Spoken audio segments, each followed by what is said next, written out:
चुना गया भाग शरीर के लगभग बीच में हो, जैसे उदर स्नान आदि। ठंडे जल की मात्रा आवश्यकता से अधिक ना हो, तालाब आदि में यह संभव नहीं है। ठंडे जल का दबाव व घर्षण त्वचा पर हो, मतलब त्वचा के ऊपर ही होना चाहिए। जल का तापमान अत्यधिक कम ना हो, मतलब जो जल अपन यूज कर रहे हैं, जिस जल से आप चिकित्सा कर रहे हैं, उसका तापमान बहुत ज्यादा ठंडा ना हो। शारीरिक ताप, जो हमारा टेम्परेचर है, शरीर का जो टेम्परेचर है, उससे थोड़ा सा कम होना चाहिए। बर्फ नहीं लेना है हमें यहाँ पे, शरीर के तापमान से थोड़ा सा कम होना चाहिए, जिससे रोगी आसानी से सहन करे। अब पट्टियों की बात करते हैं, तो पट्टियों का रखने का प्रावधान है, पट्टियों के द्वारा चिकित्सा का प्रावधान मिलता है। अब पट्टियों को कैसे प्रयोग किया जाए, उसका भी वर्णन है।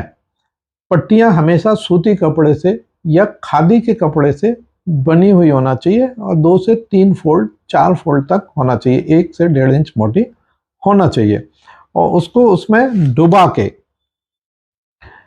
उसका प्रयोग करें, उसको डुबाएं। उसके ऊपर भी एक दूसरा सूखा कपड़ा रख दें ताकि वो जल्दी से ठंडा ना हो। अब स्नान भी कई तरह के स्नान दिए हैं इसमें, दैनिक स्नान, रीढ़ स्नान, कटी स्नान, मेहन स्नान, पैर स्नान, सिर स्नान, नेत्र स्नान आदि का प्रयोग भी प्राकृतिक चिकित्सा में किया गया है। मतलब ये जरूरी नहीं कि आप पूरा नहाएं, हर बीमारी के लिए अलग अलग। यदि नेत्र की कोई रोग है तो आपको नेत्र को स्नान करना है, मतलब जैसे आप त्रिफला से नेत्र धोते हैं तो वो स्नान है, नेत्र का स्नान है। अब जल की पट्टी, जो ठंडी पट्टी है, उसको मैंने आपको बताया कि खादी का कपड़ा या सूती कपड़ा में रखे, जल को सोखने के लिए डाल दें, उसमें पाट में डाल दें या जिस बर्तन में जल रखा उसमें डाल दें। जब वो अच्छे से भीग जाए तो उसको थोड़ा सा निचोड़ के शरीर पे या जो माथे पे रखना है तो माथे पे रख लें, उधर पे रखना है तो उधर पे रख लें। तो इसमें क्या फायदा है, इस पट्टी के प्रयोग से प्रत्येक दर्द, जलन, टपकन, शोथ, चोट, ज्वर, जहरीले जानवरों को काटने से, मधुमक्खी की ततैया के डंक मारने, हड्डी टूटने, मोच आने तथा फोड़े आदि पर इसका प्रयोग एक साथ किया जा सकता है। दर्द जितना ही अधिक हो, पट्टी की मोटाई उतनी अधिक होना चाहिए। मतलब एक चीज और इसमें आइए देखिए, यदि आप दर्द ज्यादा है तो पट्टी की आप मोटाई बढ़ा सकते हैं। इस ठंडी जल पट्टी को बांध देना चाहिए, यदि अपन उठना है तो उसको बांध दो। यद्यपि ठंडी जल पट्टी अधिक लाभदायक है, परंतु जैसा कि पहले भी बताया जा चुका है, लंबे समय तक लगातार इसका प्रयोग करना वर्जित है, क्योंकि इससे आपका जो है शरीर जो है सुन्न पड़ जाता है। अब गर्म पट्टी का भी महत्व है। तो पट्टियों के कितने तरह के प्रकार बताए गए हैं, पहले तो मैं इस पर चलता हूँ। ठंडे जल की पट्टी, फिर गर्म जल की पट्टी, 2 तरह की पट्टी है। अब जल में पट्टियों कितने तरह का प्रयोग किया जा सकता है वो आप देख लें। पहला है पेड़ू की गीली पट्टी, दूसरा है कमल की गीली पट्टी, मतलब पेड़ू मतलब पेट पे रखेंगे, कमल की धड़ की गीली पट्टी, छाती की गीली पट्टी, सिर की गीली पट्टी, गले की पट्टी और जोड़ों की गीली पट्टी, और पूरी शरीर पर चादर लपेट के जो गीली पट्टी डाली जाती है। जैसे लू लग जाती है या कुछ लगता है तो लू लगने में पूरे शरीर पर गीला चादर डाल के उसका चिकित्सा के प्रावधान वेदों में मिलते हैं। अब पेड़ू की गीली पट्टी, ये क्या है, संपूर्ण पेट, पेड़ू मतलब पेट, संपूर्ण पेट और नाभि से थोड़ा सा ऊपर 1 इंच ऊपर तक सूती कपड़े की गीली पट्टी करके बांध दें, ऊपर से ऊनी कपड़ा लपेट के रख दें।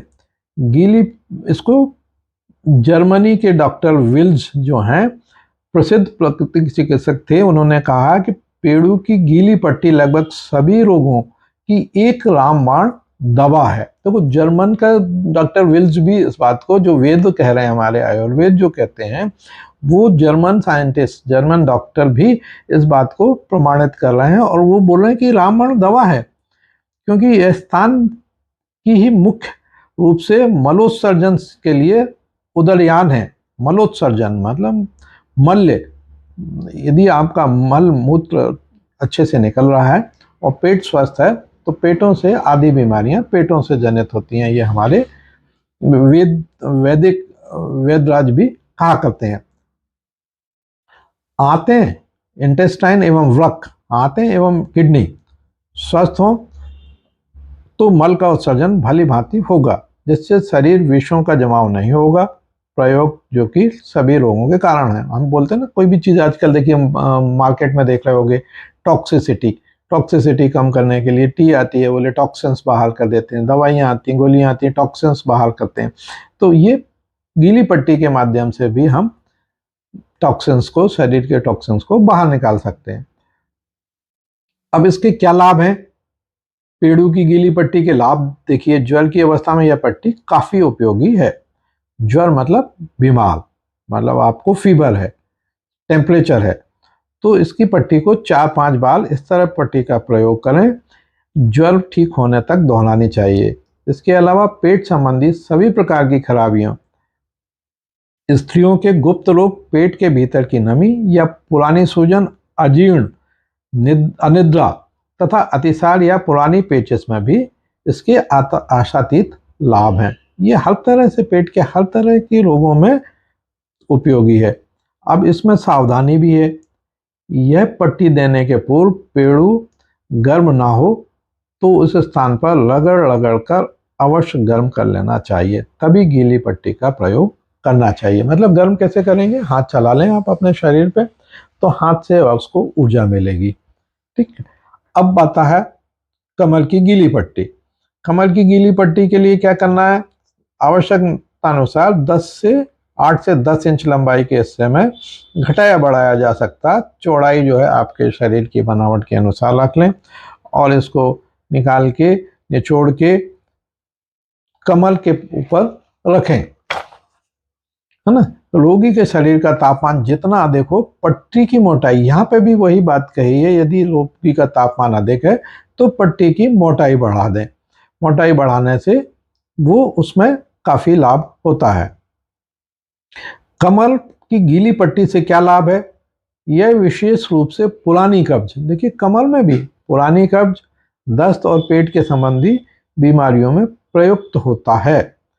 इस पट्टी को खाली पेट या खाने के 2-3 घंटे बाद लगाया जा सकता है। इधर ये सावधानी आपको बरतनी है कि या तो आप इसको खाली पेट लगाएं, और यदि आपने भोजन किया है तो कम से कम 2-3 घंटे के बाद इसका उपयोग करना चाहिए। गर्भवती महिलाओं के लिए ये वर्जित है। धड़ की गीली पट्टी। अब धड़ है, धड़ की गीली पट्टी, यह पट्टी छाती से हंसुली तक दी जाती है। छाती से हंसुली तक कहा गया है, दी जाती है, जिससे छाती से लेकर पूरा पेड़ू प्रदेश भी ढक जाता है।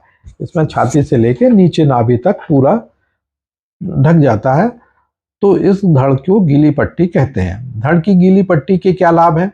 अब ये भी देख लें आप। पेड़ू का पेट में पीड़ा अथवा सूजन होने पर, योनि में सूजन होने पर, प्लीहा, आमाशय व यकृत से संबंधित रोगों में यह पट्टी लाभ के साथ दी जाती है। मतलब इन सब में लाभ होता है। पट्टी सूखने पर बदल देनी चाहिए।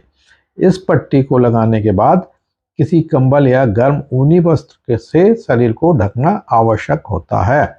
कंबल शरीर के चारों ओर समान रूप से लिपटा होना चाहिए। मतलब शरीर में गीली पट्टी है, ऊपर से शरीर को तापमान बनाना है, आपको तापमान मेंटेन करना है, इसलिए आपको कंबल आदि लगाना चाहिए। अब आती है छाती की गीली पट्टी। छाती की गीली पट्टी लगाने के लिए भी वही है, सूती कपड़ा लें, सूती कपड़ा लेके पानी में भिगोएं और भिगो के उसको ये 3 से 4 परत करके छाती के ऊपर पसलियों तक रख दें, आच्छादित कर दें। तो इसको इसी अवस्था में 3-4 घंटे तक इसको रखने का प्रावधान है। छाती के गीली पट्टी के लाभ क्या है? इसमें छाती से संबंधित लगभग सभी रोगों जैसे तेज व पुरानी खांसी, क्या तेज व पुरानी खांसी, निमोनिया, बहुत अच्छी चीज है, निमोनिया तक इससे ठीक होता है, फेफड़ों का बक्षमा आदि में लाभकारी सिद्ध होता है।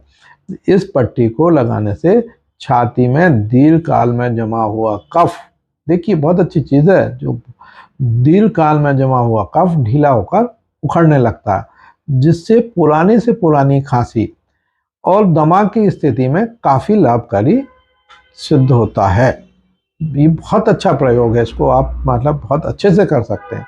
अब सिर की गीली पट्टी, सिर की पट्टी को लगाने के लिए फिर वही सूती कपड़ा लेना है या खादी का कपड़ा लेना है, 2 से 3 लपेट लें, 2 से 3 फोल्ड कर लें, फिर उसको पानी में डुबाएं, पानी में डुबोने के बाद निकाल के निचोड़ें, निचोड़ने के बाद आप सर पे उसको रखें, है ना। उसको ऊनी कपड़े से ढक सकते हैं, ऊनी कपड़े से ढक दें तो उसका प्रभाव ज़्यादा होता है।